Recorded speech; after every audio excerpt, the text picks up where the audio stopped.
the yogis and others who various types of mystics always chose mountains as their abode because they want solid material all around them. When they do certain sadhana, when they develop certain energy within themselves, they would like to live in a cocoon of the earth. The only way you can have that cocoon on plains is to dig a hole and go into it, which will cause many problems, which is complicated. So they naturally seek mountains where there will be caves and places to live, which has a cocoon feeling, because they want to conserve their energy in a certain way. Many of them create a whole world of their own in that little cave. For you, it is just a little cave. For him, it's a creation of his own. Because time and space is again conscious mind. For you, it is just this much cave. For him, it's a whole world. So they always chose mountains. Anywhere in the world if you go, spiritual people are always in the mountains. Is it so? Yes. Any part of the world, it is so. Because they want the cocoon atmosphere around themselves. So Himalayas, because of its size and its immensity, it is so immense.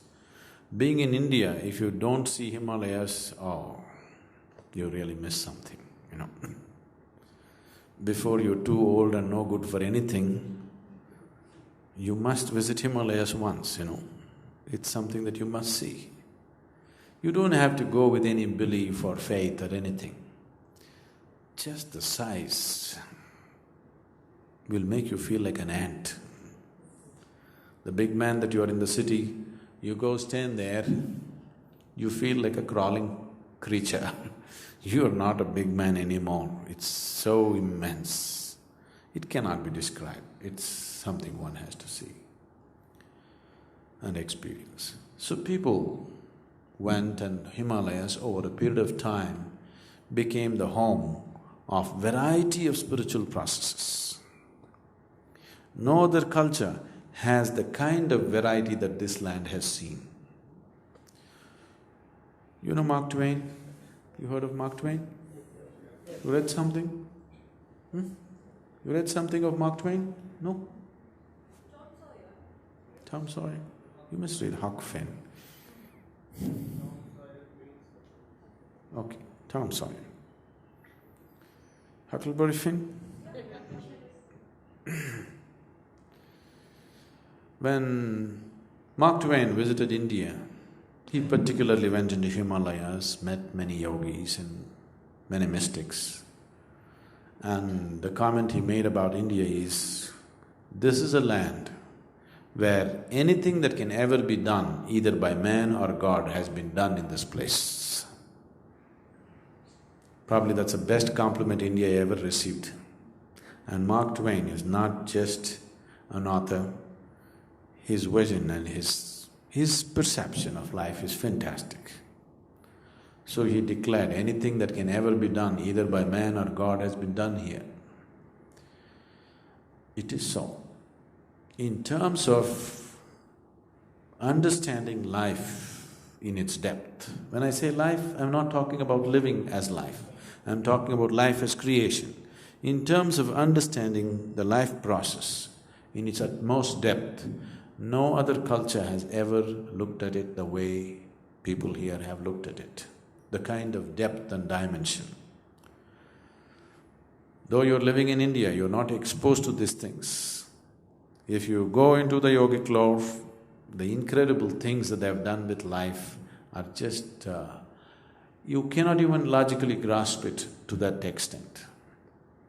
Just the things that are happening, you know, people who have witnessed the consecration process in the temple, you know, in Coimbatore, what we were doing, and other things that happen in the form of samyama and various holiness programs and things like that. In your wildest dreams, you won't imagine something like this is possible within the human form. So much has been done, and it has been done in every possible way. Every possible way you can explore human consciousness and the process of creation, it has been done.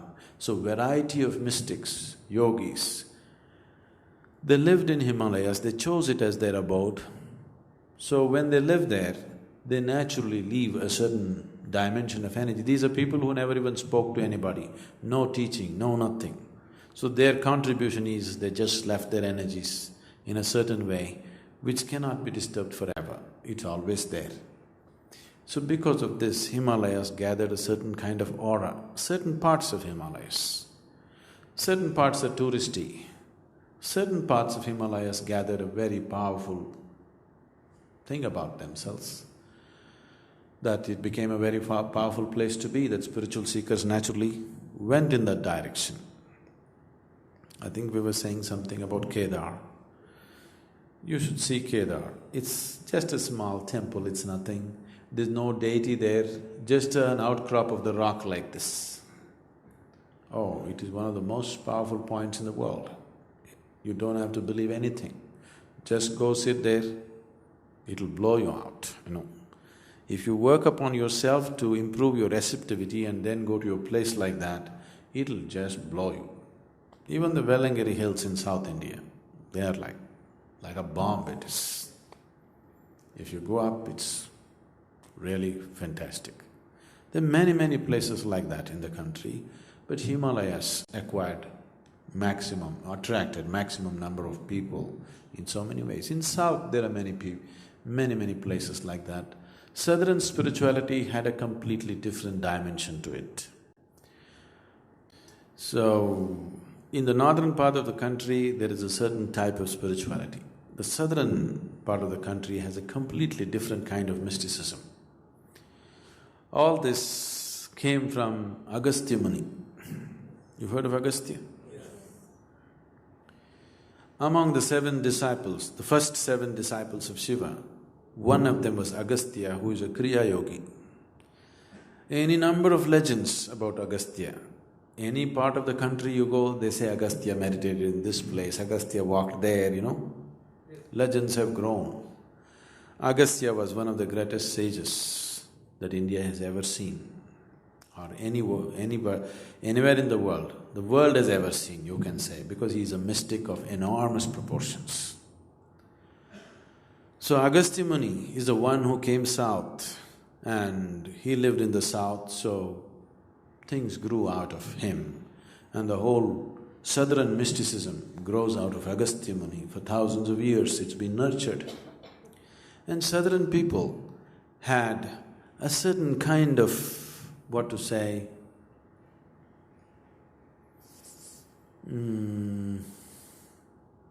even today it is there. I don't want to make a statement about north and south, not like that. But you will see, if you come to the south, people are a little more, a little more gentle about things, little more committed to certain things. I wouldn't say good and bad in that sense. Northern people are more outgoing, they want to do many things. In south, even if you come to the richest home, they maintain a certain traditional thing and they are good at keeping the traditions, much more than the north. Maybe north changed because of the invasions and so many things, south never had such invasions. So they kept the traditions in a certain way, the yogic traditions. Whatever Agastya gave, from him it grew in many directions, but they kept the traditions more intact than in the north because of the general mentality of the people and the culture and everything. So there's a whole lot of mysticism in the south, which has generally not found publicity like the north. Northern spirituality has been written about, has been taken outside the country, but southern mysticism has always remained like a hidden force. It still is. So, Agastya Muni came down from Himalayas, and you know all those stories about what's the other mountain? The Vindhyachal.